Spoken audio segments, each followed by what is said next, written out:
Welcome back, Dylan. First podcast that I have done since April, I think I said, on Saturday. And we had a podcast on Saturday, and it ran 2.5 hours long, too long for my laptop, and it wouldn't download. So we got to do this over. We're going to try to be short and sweet. But Dylan, thank you for coming on. How are you doing? Just trying to recover from the last 96 hours of not putting my phone down following all of the realignment chaos. Yeah, crazy amount of chaos. But we'll get to the ACC in a bit because I do want to touch up on that SMU rumor. But let's start in the Pac-4 now. I don't mean to rub it in, but hey, they have their own wwebsite now. That was great that you sent me that last night. It's amazing how this has changed. We've been monitoring this. I know I've been monitoring it really since USC and UCLA left last summer to the Big Ten. I was still, I've heard Joel Klatt say quite a bit that there was basically one piece of the pie left among the TV networks, and it was a race to who got it first, and the Big 12 won. Once the Big 12 got that new media rights deal back in October, I was kind of like, and is anyone else going to acknowledge that this is huge? And now here we are. That was the piece I think everyone was really kind of underestimating when Brett Yormark made the move to get ahead in the figurative line in front of the Pac-12, because I think that really kicked everything forward. And I was looking at some new numbers last night where the linear partners were still in on the Pac-9 as late as last week before everything really kind of went sideways on George Killakoff. And they were still offering basically Mountain West money, linear wise. I saw numbers $4 to $5 million per school. Okay, I was wondering how much Mountain West schools made.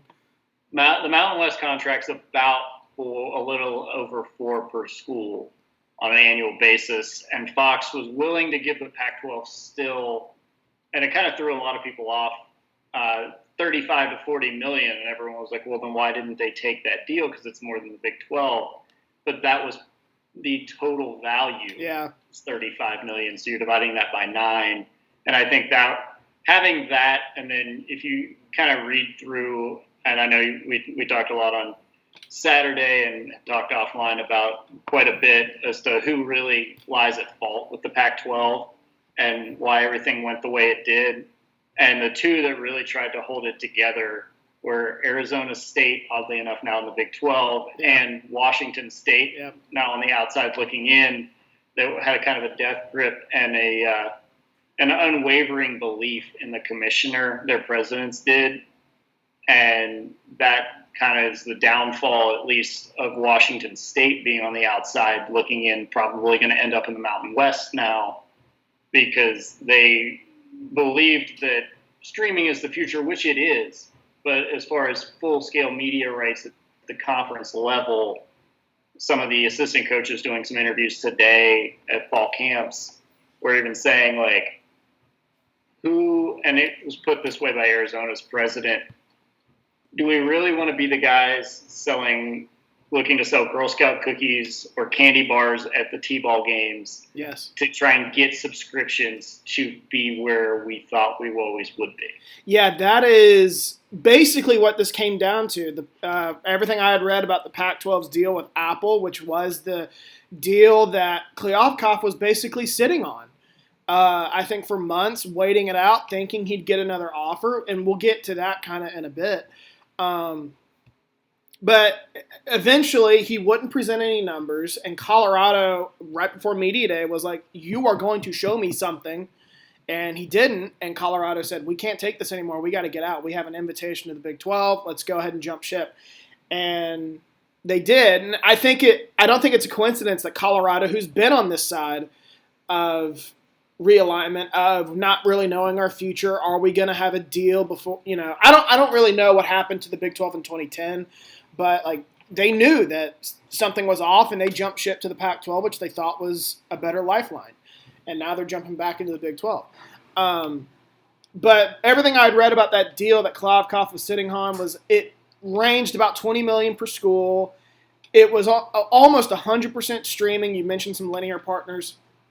I would say over 75% streaming, maybe 65. But the last numbers I saw were the final counteroffer from Apple was 100% streaming with a base of 25 million. Yeah, which was within shouting distance of the Big 12. But like you said, with Colorado, everyone I think was kind of done waiting. So if the number wasn't above the Big 12 without significant legwork on the school's part, I think that was really the deciding factor.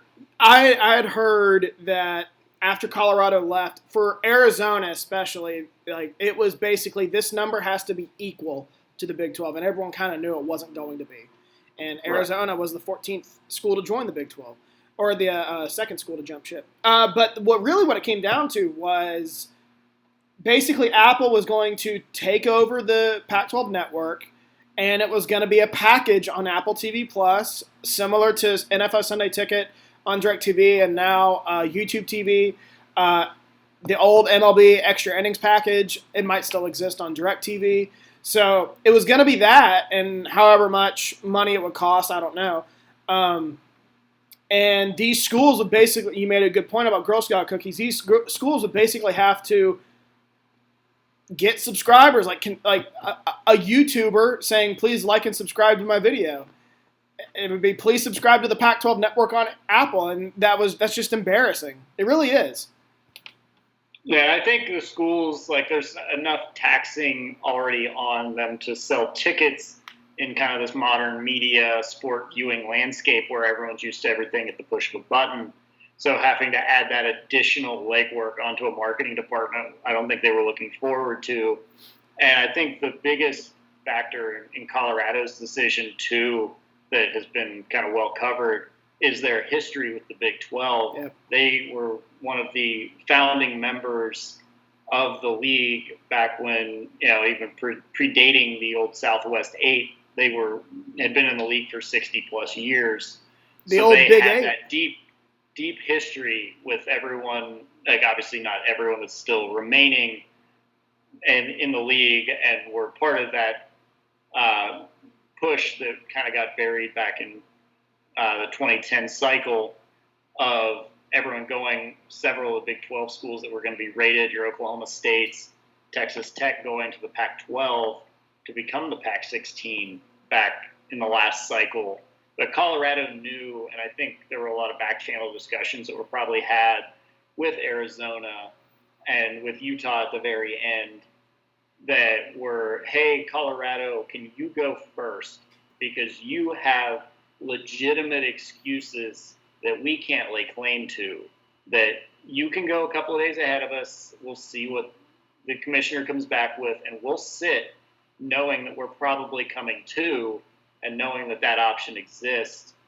So that, I think, was really why Colorado went, half a week ahead of everyone else. Well, they also just had no loyalty. They had been there only a decade. All the other schools have been there for, I think Arizona and Arizona State were the most, other than Utah, were the most recent members of the old, it was called the old Pac-8. Then they joined and made it the Pac-10. Went back in the 60s, I believe. Right. So, and I really do believe that there was a sense of loyalty. They wanted this to work. They didn't want the conference to be what it is now. But they just looked at the numbers and they're like, we cannot do this. And they jumped ship. And I wanted to have you on, though, because you are also a WVU fan and alum like myself. But you also live in Colorado. I've texted you multiple times during this process. What's the vibe out there? I know you don't live in Boulder, but you live in Denver, which is right down the road. And you have told me time and time again that I think this fan base is ready to move. Yeah, that was something I know we've had discussions, you and I, going back to even really the UCLA USC defection of kind of, what does that look like for the league? Do you think everyone sticks together? And then the longer the media deal negotiations took, I'd kind of just being around the sporting scene here in Boulder, still at the edge of our. They claim our media market to be Denver being the 16th, I believe, media market in the country, or 15th, depending on the metrics, and just casual football fans that I would just talk to around the city, just with friends going up to Boulder, talking to people, and there was never a sense of we really have to stick it out with the Pac-12. These are our people. Like, they feel that connection to the upper level academia, Boulder being a fantastic institution, and they just never felt that loyalty. Like, they guys be like, oh yeah, I miss when we used to play Nebraska. I miss when we used to have to deal with Kansas. Now, kind of going back to that, Kansas fans are excited to take over what is referred to as Allen Fieldhouse West out here with Boulder. But I think there was never – I can honestly remember telling you several times, I don't think I talked to a single buff who was like, yeah, we got this Pac-12 thing, we're in it for the long haul. Because to most fans over the age of probably 25, the Pac-12 is a blip in the history of CU athletics. It's not a die-hard ingrained situation for their fan base. Yeah, it's interesting. I always thought that Colorado, was obviously the most ready to leave. Arizona fans were really second. I was surprised at that. They were ready to go. When Colorado announced they were leaving, like, I remember going into their Twitter circles, and they were like, adding their president and their athletic department, being like, get us out of here now. And Arizona State and Utah, I don't think Arizona. We bashed Michael Crow quite a bit on Saturday, but I don't think Arizona State ever really read the room. I think Utah, once Colorado left, was like, oh shit, we got to get on this. Yeah, I think because Utah, obviously, we've discussed that Utah kind of had that little bit of affinity for the league as being the ones that brought them to the Power 5 level. And, we'll get into San Diego State and kind of their moves behind the scenes in recent days and even last week as far as trying to be that next team to make that jump up. So Utah kind of saw the Pac-12 as, and obviously with their recent success, back-to-back conference titles and some good success in the Rose Bowl, and seeing that autonomous 5 status, they didn't want to lose that and kind of be buried in having to fight through a thicker stack of teams in a larger league like the soon-to-be Big 16. And so I think they saw that, but were, like Colorado, less joined at the hip with the league that they'd only been in for a decade.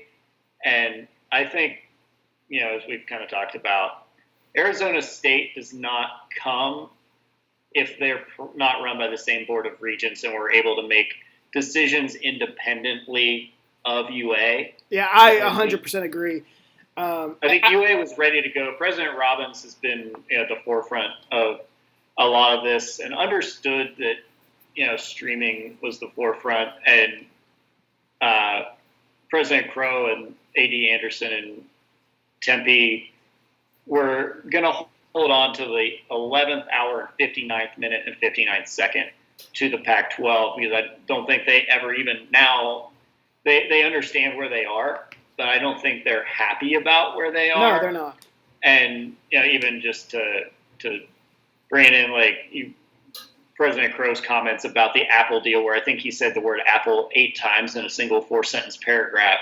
Just sometimes I think, especially with the Pac-12 institutions and the ingrained academia, tend to be a lot of older academics that don't quite understand the modern media landscape like a lot of younger administrators do. And I think that was kind of, I saw some jokes, like President Crow just had an iPhone and thought his grandkids would think it was cool that they were on Apple TV. And so that kind of just misguided notion of where the media landscape really was almost doomed Arizona State. And they didn't really want to, like, they're kind of got into the AAU circles of academia and saw their connection to Cal and Stanford and USC, UCLA, kind of the University of California system. It's harder, even just with conference affiliation, to maintain that level of even academic connection and to be in the same circles with. Now, mind you, there's only one. I was talking to an Oklahoma State fan yesterday that there's only one of the Big 16 institutions that is not an R1 level academic research institution. So Big 12 is not a slouch by any means conference-wise of academia, but I think some of the Pac-12 schools that didn't make the jump as readily kind of saw that academic connection more than they saw the viability of their athletic department and their visibility. No, that's a really good segue. So how did it got to this point because of that precisely? I mean, the Pac-12, I wrote about it on my blog. It's a their downfall has been a combination of arrogance, hubris, coastal, and I don't like using this word because I think it's thrown around too much, but coastal, there is a coastal elite mentality, and the Pac-12, very good academic schools. Colorado's a very good school. Utah's a very good school. ASU is now an AAU member.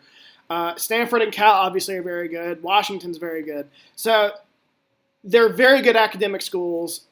They're on the western part of the country, and I don't mean to get political, but in very blue states outside of Utah and Arizona.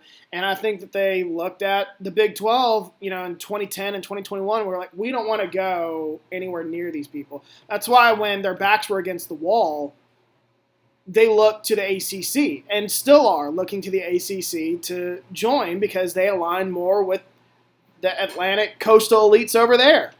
So I think that's really what the downfall of the Pac-12 has been, and because at the end of the day, the TV networks don't really control realignment all that much. The conferences don't. The athletic directors don't. It comes down to these institutions and the presidents, and they turned their nose at the Big 12 and Middle America and the red states that are the Big 12 and said, we don't want to be a part of that. Well, now it came back to bite you because on top of that, you hired terrible commissioners and Larry Scott and George Kliavkoff, who just made wrong decision after wrong decision after wrong decision, and now you're in this position, and the Big 12 has surpassed you. Yeah, I think that was really, to get into Larry Scott and Kliavkoff, is there were a lot of small decisions, and you and I have been kind of critical of Bob Bowlesby at different times, right. The previous commissioner of the Big 12. But he got the ball rolling in the right direction and really set Brett Yormark up for success to take over. Larry Scott kind of just, wanted to duck his way out of stage left and just hope that, it could be rescued, because really his tenure as commissioner in 2009 started off very, very well, creating the Pac-12 network right on the heels of the Big Ten network. And it just struggled from the very beginning with production quality and even just picking up households. And that was kind of the downfall of that, and trying to be a lot on the forefront of that, and not wanting to add too quickly or add the right schools, and being a little too selective. And then, Commissioner Kliavkoff just waiting too long. Like this same deal, the Apple deal, you might have talked some of the schools into 6 months ago. If you just made the deal because you knew it wasn't going to get any better, after he turned his nose at the linear partners and wanted $50 million per school, which the Pac-12's rights are just not worth that, especially at the time slots that they tend to fill. The value's just not there as much as ESPN is financially struggling. Fox doing fairly well at this point, and Fox, it may catch up to them with kind of a little bit of overbidding on the Big Ten rights. And only being able and willing to throw $40 million per year at the entire Pac-9, but Bob Bowlesby really kind of saved the Big 12, and won't get a lot of credit for it in current circles. In USC, UCLA leaving doomed the Pac-12, and GK was not able to save it because of kind of the other small missteps that he made coming from a lagging position. Bob Bowlesby loses Texas and Oklahoma to the premier brands of the league, and within a few months brings in BYU, one of the darlings of the independent world. Cincinnati was coming off a college football playoff appearance at the time. UCF with their claimed national championship a few years ago, and brings in schools of that caliber that brought the league back to 12 at the very least, and set Brett Yormark up to be able to add the Four Corner schools and kind of set the league up to have something of a committed group that the Pac-12 didn't really have, the Pac-9 didn't have even when they were 10 with Colorado. There wasn't kind of that collective belief in the league where the Big 12 was able to go to the networks and say, this is what we've got, we're going to add these guys. And Yormark, having those connections, was able to really kind of portray a long-term vision that the Pac-12 couldn't get past 2024 with their vision of kind of who do we have. And so I think being able to say in 2030 we're going to have was really why the Big 12 was able to jump the line. Another thing that I didn't touch up on was there was a these schools in the Pac-12 didn't know what they were. There was a inflated sense of self-worth with them too, and I think it stems from their whole Conference of Champions thing. They're like, we're the Pac-12, and they don't realize, or they didn't realize that, like, in terms of the pecking order, the Pac-12 is third, fourth. I might put the Big 12 ahead of the Pac-12, before all these moves. But they thought that the Big Ten's deal with Fox and CBS and NBC applied to them as well. So they were, George Kliavkoff goes out there and says, we want $50 million per school. And the networks laughed at him. And I get it's a negotiation. Like, you start at a really high number that you're likely not going to get. But they started at that number, didn't seem to want to budge. Right, and I think that's where kind of the Pac-4 that are still remaining, kind of still, like, their worldview's been shattered a little bit with the defections to the Big 10 and the Big 12, but they're also still sitting here with the Mountain West circling the AAC, which I don't think anyone was seen 3 weeks ago. The AAC open for business, as Brett Yormark would say, and having them try and fight over, can we get to $10 million per school? Can we get Apple back in? And having even NBC never made an offer on the Pac-10 or the Pac-9, and having to try and work it out with the mess that is the media rights of the ACC. Can we get into the ACC to be in the same position in a few years? Which I've heard some rumblings in the last 48 hours that Florida State might have found a way to really go after the grant of rights of the ACC and try and make that move sooner rather than later and set up phase 2 of this realignment cycle. We'll get to that. One more point. It was just misstep after misstep. And another point that I want to bring up was I've heard that the TV networks told the Pac-12 for years to go after BYU, and they wouldn't do it. For reasons that I think have to do with what I said earlier, arrogance and cultural differences. They don't want to be associated with a religious affiliated school, even though BYU is a very good brand with a large following. I compared it the other night, Dylan, to Notre Dame Light. Really, they are. And having when they were first announced into the Big 12, I spent some time earlier in the year driving through Provo and just kind of seeing the lay of the land, seeing kind of how things are laid out. And it's very much a Big 12. It's a Power 5 level school and always has been. Yep. A 22,000 seat basketball arena, which is bigger than even the Denver Nuggets, world champion arena here. 4,000 more seats in Provo. Currently, after Texas and OU leave, will be the largest football stadium in the Big 12. Yep. They have Power 5 facilities and always have.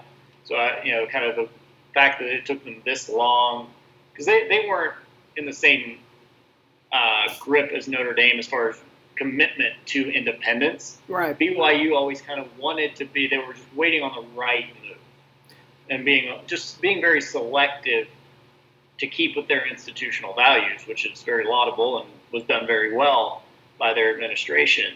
So I think that was kind of the, another Pac-12 misstep, like you said, because BYU could have been in the Mountain West years ago, easily. And they were.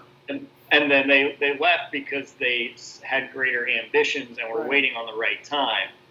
And so I think now you have that same kind of disconnect from the Pac-12 not wanting to be with the Mountain West schools. And then even San Diego State kind of got themselves into that mindset of like, we're going to be part of the Pac-12. We belong in this, and has been kind of running the back channels of even trying to create a, I guess, super league, if you want to call it. You want to talk about a school that just can't get out of its own way at San Diego State right now. Like they came out with that press release back in June with, we're leaving the Mountain West, but we don't know where. We need to get payments lined up, and nothing ever materialized. And the Mountain West, they kind of went back to the Mountain West with their tail between their legs, like, oh, I guess we're still a member. And the Mountain West was like, you said you weren't. So per your previous email, it says in the same corporate world. And so I think that was, something where really in this potential Mountain West merger, if the Pac-4 should go that route, I think the obvious choice is for the commissioner, and I forget her name off the top of my head, the commissioner of Mountain West. I think her name's Navarez. Right. And she is the clear choice between her and Kleofkoff. There's no way Kleofkoff to leave the league. And, I've heard people even calling for Kleofkoff's resignation to resign. I heard a rumor after Colorado left, there was a vote of no confidence. Right. And I think that, I think that could have been voted on 6 months prior to that. Yeah. And so I think that's really, I think that's probably where Oregon State and Washington State are going to find themselves, unfortunately, for those undeserving fan bases. I would say, especially in Washington State's end, a deserving administration for a downgrade, but the fan bases, don't have obviously aligned with their administration's beliefs on where they should have been and what they should have done. And so I think they will end up in the Mountain West. And either Cal and Stanford will follow them for a short time. So I don't think really, especially Cal having $100 million more debt on the books, thanks to a recent stadium situation, than any other athletic department in the country. Cal cannot afford independence. Stanford could get away with it until the next spot in another league opens. But I think Cal does not have the option of independence like a lot of people are kind of pointing them towards, which is why I think they were leading the, hey, Stanford, can we get a hold of the folks on the ACC and get in there for a while, because they saw that as really their only option, because Cal needs every dollar that they can find, and $4 million to $6 million per school if the Mountain West renegotiates early is not going to keep Cal's athletic department solvent in any way, shape, or form. No, I think it's a real possibility. I don't think Cal or Stanford are going to join the Mountain West. I think that they're too snooty for that. Oregon State, Washington State feel Mountain West.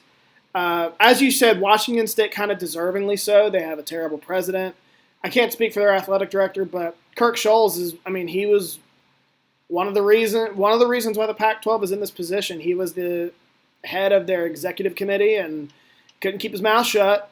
How a deal was imminent and it was a layup and lined with Kleofkoff too much, and now look where they are. Plus, they're in debt by quite a lot, and they're having to cut back on. They have arguably behind Cal the second worst financial situation of any of the original Pac-12. Oregon State, I'm still willing to take a chance on Oregon State if we can figure that out.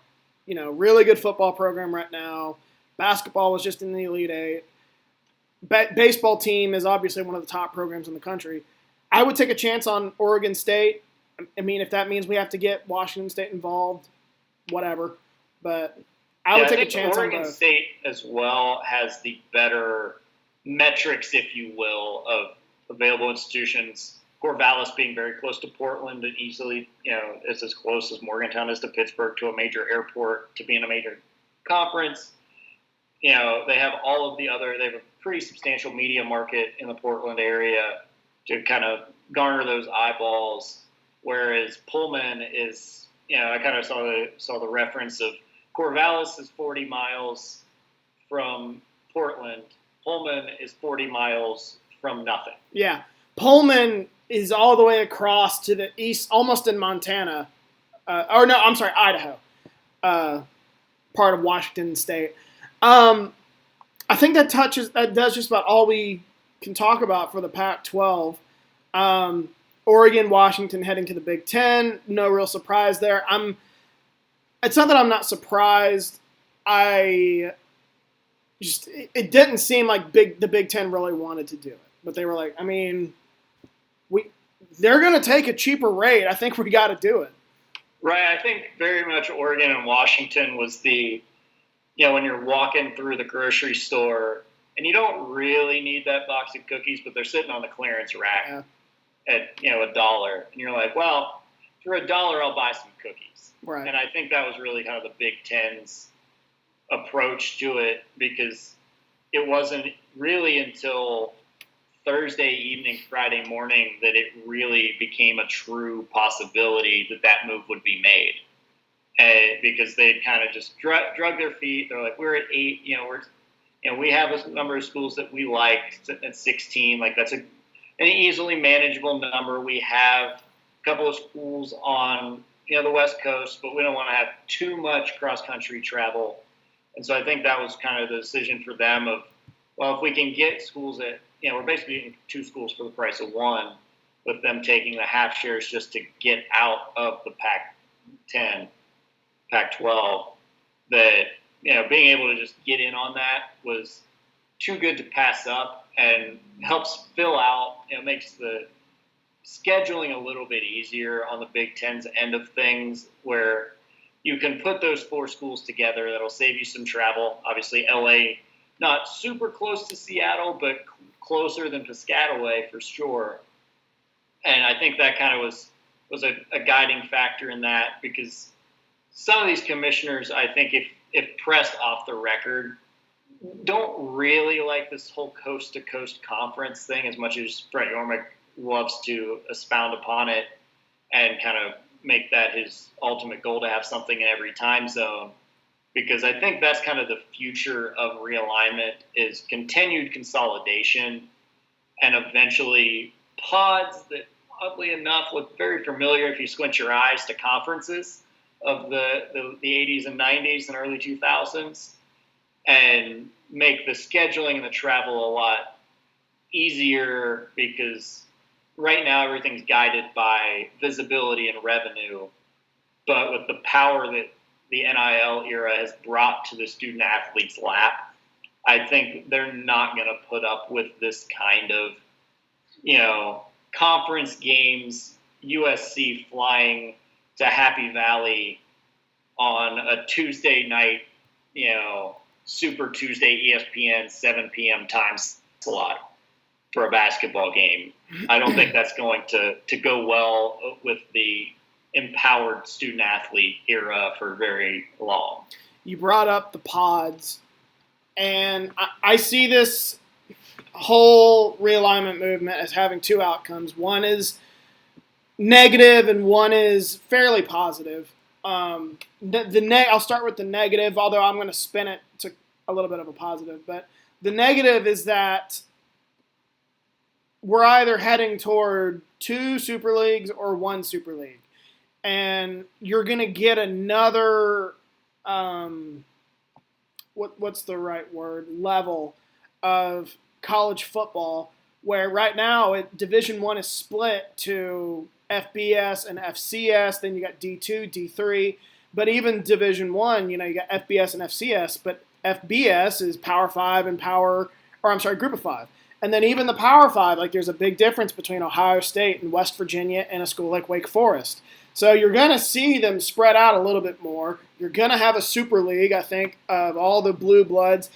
Then you're going to have a tier 2 of, the good brands like West Virginia and Virginia Tech and schools like that. And then you're going to have the Group of 5 and so on. Feels like that's where we're headed. I don't even know if there's going to be a market for the rest. And if there's not, that's going to be a really sad day. But through that, I think definitely like in the second tier, you're going to get some renewed rivalries, and that's where my positive spin comes in. Another outlook is that this isn't going to stop, and it'll still get to like maybe 2 super leagues, and it's going to spread from coast to coast. But the thing is once these conferences get bigger and bigger, they're going to have to regionalize it, like you said, with the pods. You're like West Virginia is going to be in a pod, let's just pretend, with Penn State, Pitt, Maryland, schools we're from Virginia Tech, Louisville, schools we are familiar with playing with. Yeah, I think there's no way that you can continue consolidating without that being a possibility. And then I think the NCAA Autonomous 5 eventually use this as their true chance to get completely away from NCAA oversight, even more so than they already are, and mirror themselves much more so after the professional sports leagues, and have, you won't have the Pac-12, but you'll have the, NCAA West, North Division, and, have the AFC, NFC, and subdivisions, pods beneath those that, eventually with your, I think somewhere we probably settle in between, I would say probably 45 to 55 schools, somewhere in there on the high end, maybe as low as a 32-team Super League that I've seen some various levels of administrators talking about being hopeful. But, I agree with your hand motion there that you probably settle with a top 25 or a top 20. No, I meant that it's gonna be much lower, I think, than 40 or 32. I think is probably gonna be the max. Right. I think 32, because that gives you, as the NFL, NBA, and NHL have kind of shown us, you can cover the country fairly well in that low 30 range, and then right now sitting with the Autonomous 5, we started from, I believe it was 69 upper 60s schools. And I think eventually you get cut out the schools like Rutgers, West Virginia, Oregon State, Washington State being cut now, kind of those lower tier schools that are more focused either on academics or just not the brand level. Your Vanderbilts, your Purdue's, that, just aren't the Ohio States, Michigans, USC's of the world, and, have their focus just on, I guess you could say in a more nostalgic view, a traditional college sports view as opposed to what we're trending towards. Another positive spin on that negative outlook that I mentioned is that eventually these TV networks are going to have to listen to us. And if we don't like it, like, there's a quick solution, and that's to not watch. And I don't ever really foresee that happening, but if it does come to a point like where our Mountaineers are like, you know what, we can't survive, we're going to get rid of football, that will be the day where I'm like, okay, I'm done watching college athletics then. And I think it'll be that way for a lot of schools, because I think the networks only want to pay for Ohio State and Alabama and Michigan and Georgia and all those schools. But the thing is that all those other schools, there's 130 teams in FBS. They only care about 30 of them roughly. There's 100 more, and those fans of the 100 more programs outnumber the 30. So if you want your voice to be heard, let it be known and quit watching the sport if/when it comes to that point. I'm not convinced that it will, but like I said, they're going to have to listen eventually. And if you let your voice be heard, they'll listen. Yeah, I think what the macro trend that hasn't got a lot of discussion recently is because of the NCAA Supreme Court case with Oklahoma back in the early '80s. Kind of the trend has been from the inception of television was the NCAA had complete control over everyone. Yeah. The Supreme Court case with OU gets the conferences to regionalize and take care of their media rights, which has kind of led us to this current situation, which I think then eventually the conferences might lose that hold a little bit. We'll see what comes out of any court cases involving the ACC and their grant of rights situation and media rights negotiations that are surely going to kick up a lot faster than 2036, I have a feeling. And kind of that trend towards that. And I think the writing's on the wall for how ESPN has struggled financially, as we've said, and Fox eventually overbidding on in a certain limited number of instances may catch up with them as the media landscape continues to shift. And eventually you're going to have, just from what happened with the Pac-12, everyone's tending towards streaming.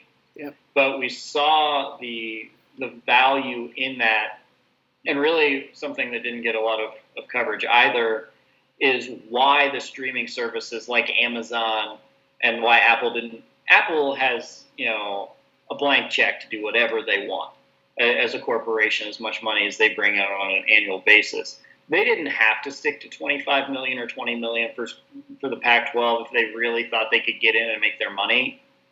But the corporate, Wall Street angle to all of this is it used to be solely about subscriber growth for each of the streaming corporations. And that has kind of shifted on Wall Street's view to, okay, well, we know that you can just add certain numbers of accounts. Netflix with the password sharing crackdown, kind of artificially inflating their overall account viewership numbers. So now the focus is on, as it is for most other corporations, profitability. And as the streaming services, at least for the current time, struggle with that at various moments, depending on kind of the economic winds of the day, that has kind of shifted their view of what they can go throw $100 million a year at. And so I think that kind of will hold streaming back from sports for a couple of years as they kind of figure that out on the profitability side.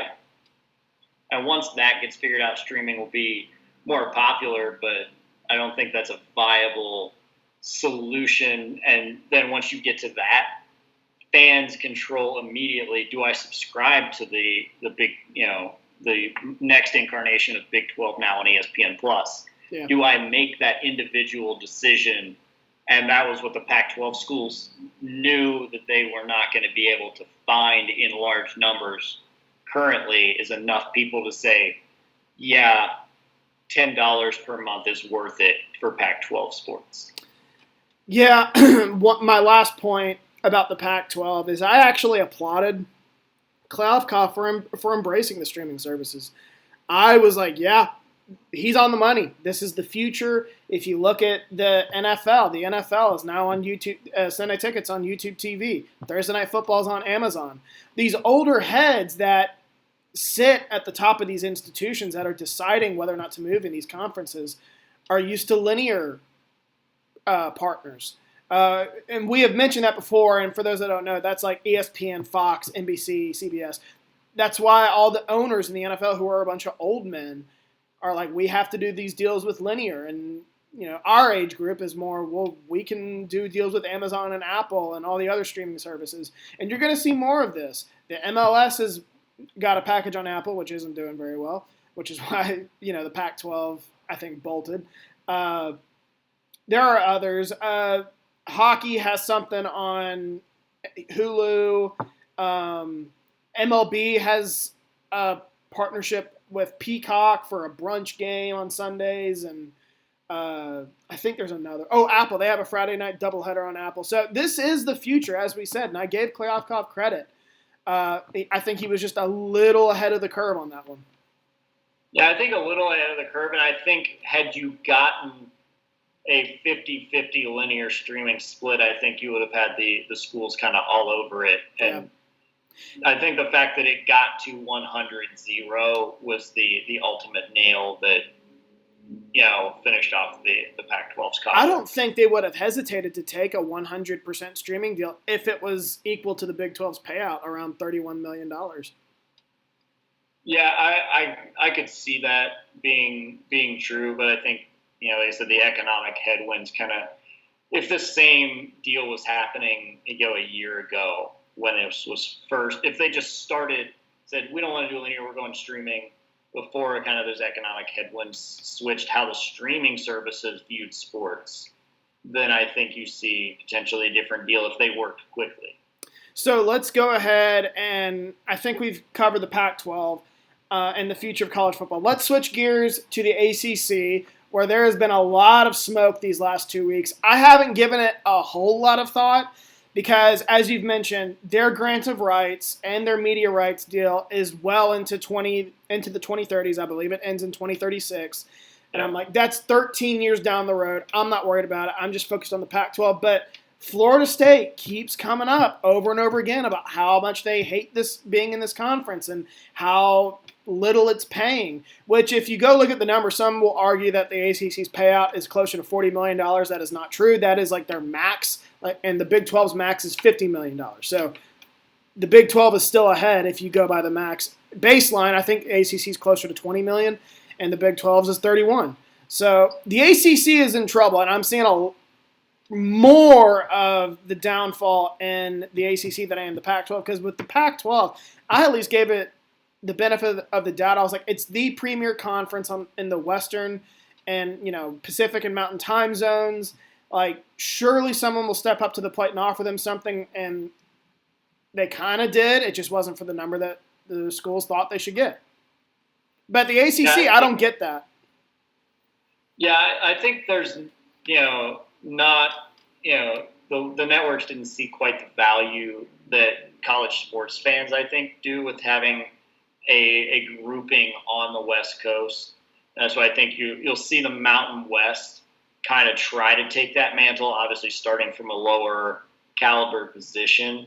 But I think they're going to really try and be that preeminent organization in those time zones, having already have a presence there that's been well established. And if they can get, Oregon State and Washington State to legitimize that effort a little bit more, coming down from a Power 5, Autonomous 5 grouping, not by their own choosing necessarily. But I think, the schools out there, their options are a little more, limited in the leagues that were willing to go out there. The ACC has plenty of competitors that are willing to stay in that Eastern Seaboard that has long dominated, the population centers of the United States, which, if we're concerned on media rights eyeballs, the East Coast is where you want to be, because that is how the world structures its television. The Australian Women's World Cup, Australia, New Zealand, they're scheduling around Eastern time in the United States for different things to get as many eyeballs in the United States on that specific time zone as they can. So I think there's always going to be, if the ACC, once its breakup begins, I think you're going to have the Big 12 is going to want to fill in that Eastern pod with schools like Pitt, Virginia Tech, Louisville, that are going to come in to get the league up to potentially that golden number of 20 that I think all the schools are trying to get to. And ultimately the SEC, if they take 3 or 4 schools from the ACC to get also to 20, that's, I think, that next tier, that next level of consolidation is getting from 16 to 20, the Big Ten being halfway there already with the, gift additions of Oregon and Washington. So once you have that, there's the schools in the ACC that matter, and really the schools that don't. There's the schools that aren't going to have options. There are far more than 2, I would argue, in the ACC of the Oregon States and Washington States that really have nowhere else to go. Right. Because you're going to have UVA's got a shot to get a seat at the table. but you're going to have Boston College sitting up there with really nothing that's going to catch eyeballs in the last decade in any sport. UConn has a chance not being in the ACC, but like that's the preeminent brand in the Northeast now, being in the American. And American / Big East with a good baseball program. Well, they're independent. Fantastic basketball programs, so like they have a shot to get a seat at the table more than a Boston College or a Wake Forest or even a Georgia Tech. Being right in the heart of the SEC. Literally in the city where the SEC is based in Atlanta these days. I don't think Georgia Tech even garners that much, prestige to be kind of getting a seat at the table. And that, I think, is really going to be the faster downfall of the ACC is there's going to be far more schools that get left out. Yeah, I'm seeing the exact same thing that has been happening with the Pac-12 as I see in the ACC. And what I mean, I said earlier that like at least the Pac-12 had something going for it, which was the Pacific and Mountain time zones, and it being the only premier college football in those two time zones. That's not the case in the ACC. While a premier football conference or one of the Power 5 conferences, the other three major ones all have a footprint in the East Coast. The SEC, the Big Ten, and now the Big 12 all have a footprint in the East. When it comes time for the ACC to renegotiate a media rights deal, assuming it gets to that point, and assuming that there's still enough pie to go around because the Big 12, Big 10, and SEC are all going to get another deal on top of the ones that they just negotiated within the last year or two, they're going to get another deal before the ACC gets out of its current deal, which it signed in 2016. So, assuming that there's enough pie to go around, what does the ACC offer? Their payouts aren't even as strong as the Big 12 right now without Texas and Oklahoma. And Florida State, that's why Florida State's making a lot of noise about leaving. Clemson's kind of quiet, but I assume that they're hand in hand, lockstep, heading wherever. I would imagine the SEC reaches its tentacles out to them eventually. But you brought up the Big Ten, I think, wants to go east. I do believe that the Big 12 wants to go east, plus they owe us.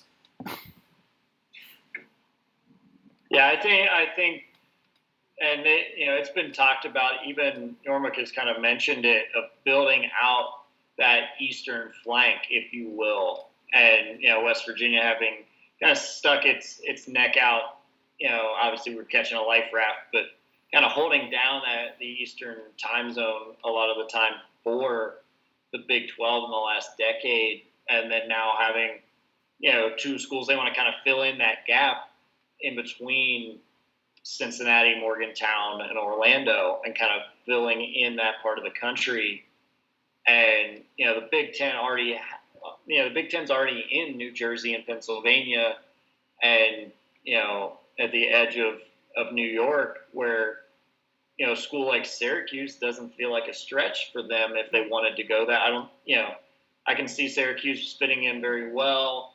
A school like UVA fits in very well, in geographically and culturally with the Big Ten.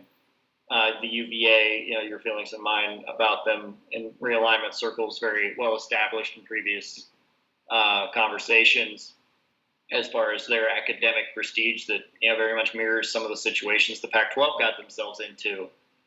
And so I think ultimately the next domino to fall is Florida State, as we've mentioned several times, and that if they can figure out a way to nullify the grant of rights, I don't think Florida State struggles at all to find enough money or enough institutional investment, which is a term you don't often hear in college sports, institutional investment, to fund the exit fee, because it's going to be north of $100 million, which most athletic departments running on $70 million budgets take a while to come by.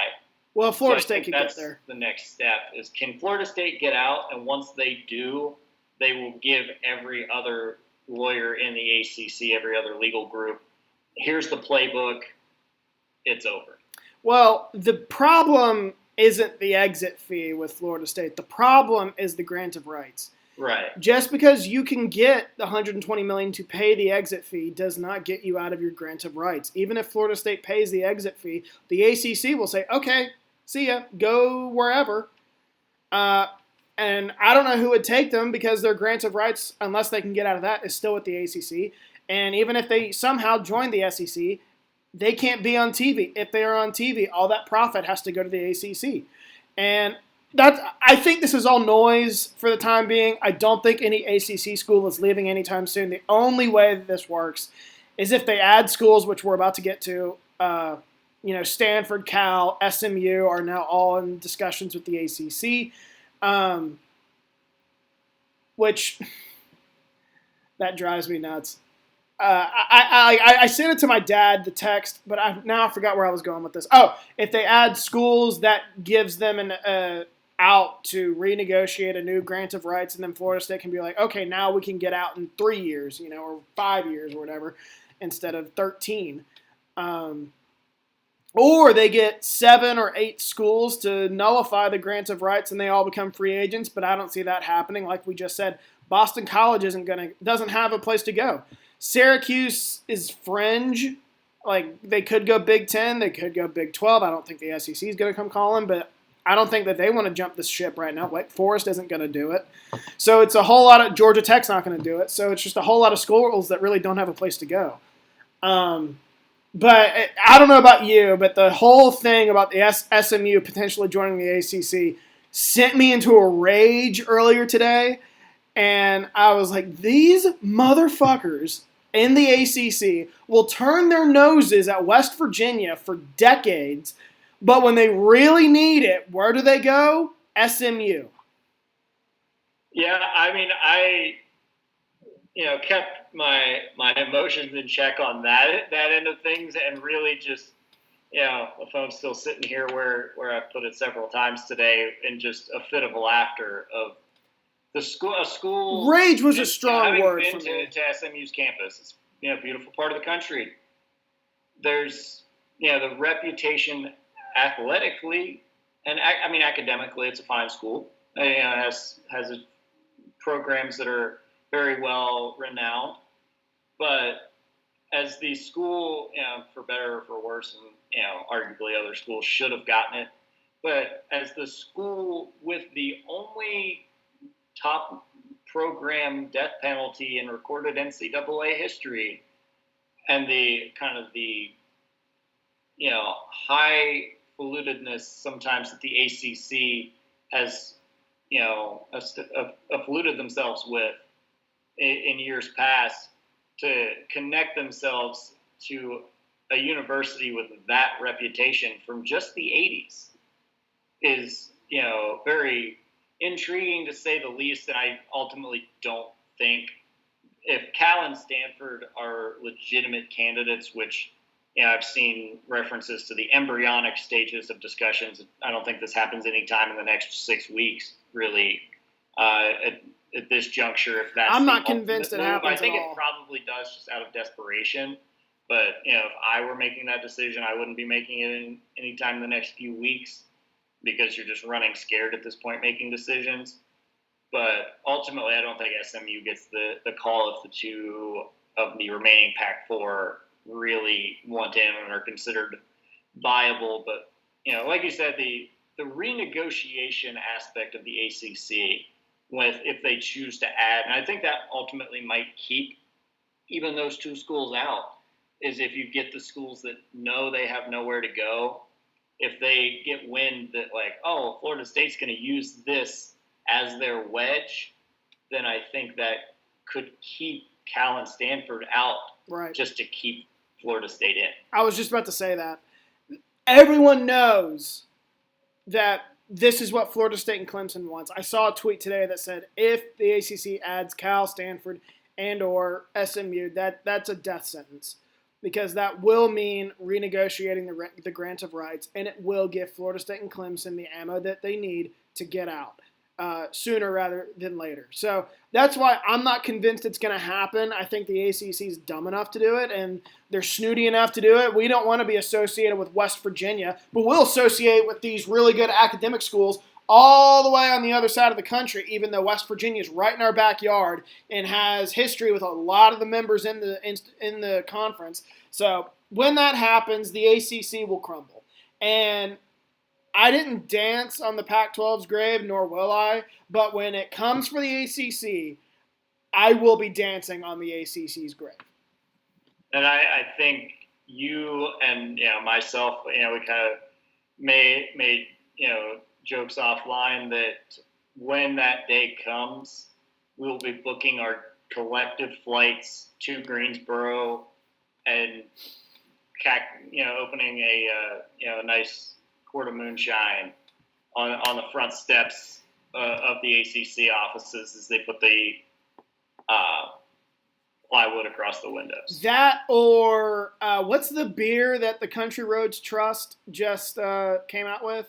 Oh, recently, I was with a good friend of ours, James Pepin. We watched that announcement together. Actually, as we were kind of discussing the situation that is and was in the last week. So I think that would be a good place to leave a case. You really couldn't script a better ending for West Virginia fans. We have wanted for years 2003 since 2003 to be a member of the ACC. I've heard a deal in place that would give the ACC, or that Virginia Tech was going to join, and Virginia Tech said, no, we're not going without West Virginia.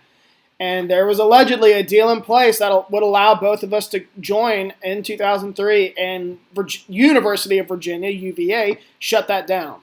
So that's why I can't stand UVA. I call them East Virginia for a reason. Fuck the Cavaliers.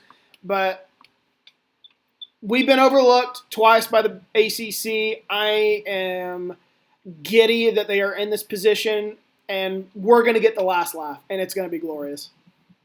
Yeah, I think you're right. I think this has been a generational desire of our fan base, and frankly, I think some of the other schools that have gotten the same treatment from the ACC over the years that came out of the old SoCon, which West Virginia was, at least basketball-wise, a dominant force in the old SoCon. A lot of schools were members of the SoCon. I think there's some schools that also splintered out of that predecessor to the ACC that will be joining a lot of people in pleasure over their struggles in the next 5 to 10 years. Is there anything else we need to discuss in terms of realignment? No, I think it cools down a little bit here in the next couple weeks as we get to week 0 here in a few weeks. I think that will kind of just hold everyone off as administrators kind of get distracted by other things that are far more pressing outside of the Pac-4. I think they're the only teams that will move anytime during football season, if they move at all. And I think really the only intriguing piece left of that is, should there be a merger with the Mountain West, what kind of happens legally with that, and the NCAA tournament units, where those go, and that 5th autonomous, AQ slot for the CFP as it continues to expand. I think those will be interesting things for everyone to follow. Yeah, I mean, that's going to be an interesting conversation, is what, I've heard people talk about it in the last week or so, like what is a Power 5 conference? How can you say that you don't get a seat at the table? Like, you know what I mean? It's just hard to define. I think in a lot of those conversations being led by schools from the American, with the Power 6 moniker that they've had during basketball season. And kind of, they're like, well, hey, what about it? Can we slide in? We sent you guys Cincinnati to the CFP, right? Like, we've been at that level. I look at it as what trial was it? That was like, what's the definition of pornography? And it was like, it when you see it. The old I forget the specific Supreme Court case, but I think that's a lot of people's definition that's going to struggle to line up for a while. Well, that's just what I thought of. Are in the autonomous 4.5. Yeah. will continue to push back on that. Well, that's what I was thinking when I was thinking, like, what defines a Power 4 or 5 conference? And I was like, you know it when you see it. Yeah. So I think nailing that down, and those are the two things where all of the NCAA tournament units go, either from the Pac-12 should it completely dissolve, and kind of where that money all goes, because it can't go nowhere, and kind of what happens in that phase of the next couple of months is where we will be interesting for everyone to follow along. Did you see Greg Sankey's comments today? I saw that. Yeah, I believe he said he had empathy for what happened to the Pac-12, but the blame ultimately, really, if you go back, I couldn't believe Greg Sankey, not apologizer, but I do appreciate the job that he's done running the SEC.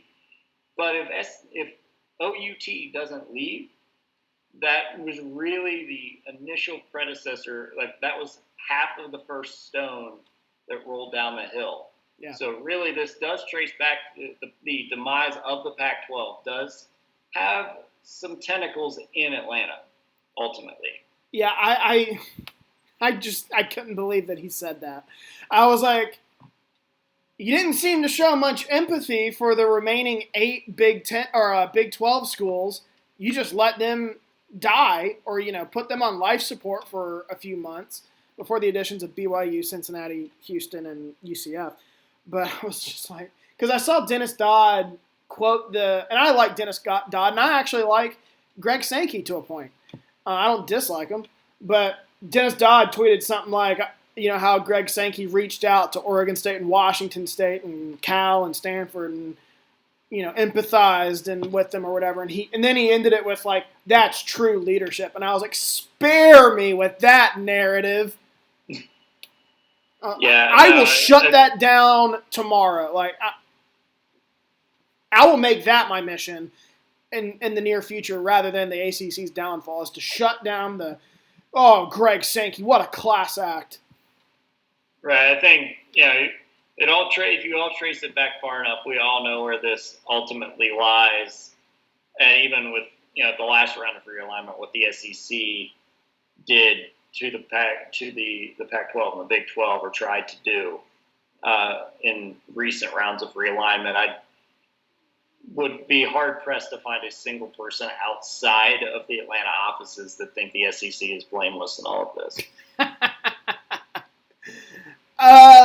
Yeah, I think even my SEC fans would be like, yeah, we kind of started this fire. Just, they have the audacity to sit there and say, well, I thought we were going to slow things down. Like, well, we would prefer everything to be slowed down a little bit. Swing. And I'm like, you're the one who started this fire. Now you want to get on to the Big 12 for poaching 4 schools? For finishing the job you started. That irks me. I think we've touched up on it all. We finished it much quicker. We're not within the hour like I wanted, but a little over. I think we did a good job today, Dylan. Much crisper than the Saturday podcast. Right. I think the internet is spared from our ramblings about the folks in Tempe for a good portion of that. So I think that was half the podcast was us trashing Arizona State. Yeah, if you just read every article about Arizona State, mocking them, and their comments, particularly about Morgantown. I think we went off for about 20 minutes on. We could go on about that. Director Anderson. If we don't get ourselves off the line here in the next couple of minutes, we might end up back at 2 hours. But I think to be as crisp as we were, and then we got ourselves back into form right in time for football season. I'm just happy to be on this side of realignment for a change. Amen, brother. Amen. All right, my man. I will let you go. Hopefully this podcast will be able to save and download onto my computer, unlike the last one because it was too long, and I can upload it to YouTube. Let's keep our fingers and toes crossed. I will do that. Thank you for coming on, my man. Appreciate you, sir. Later.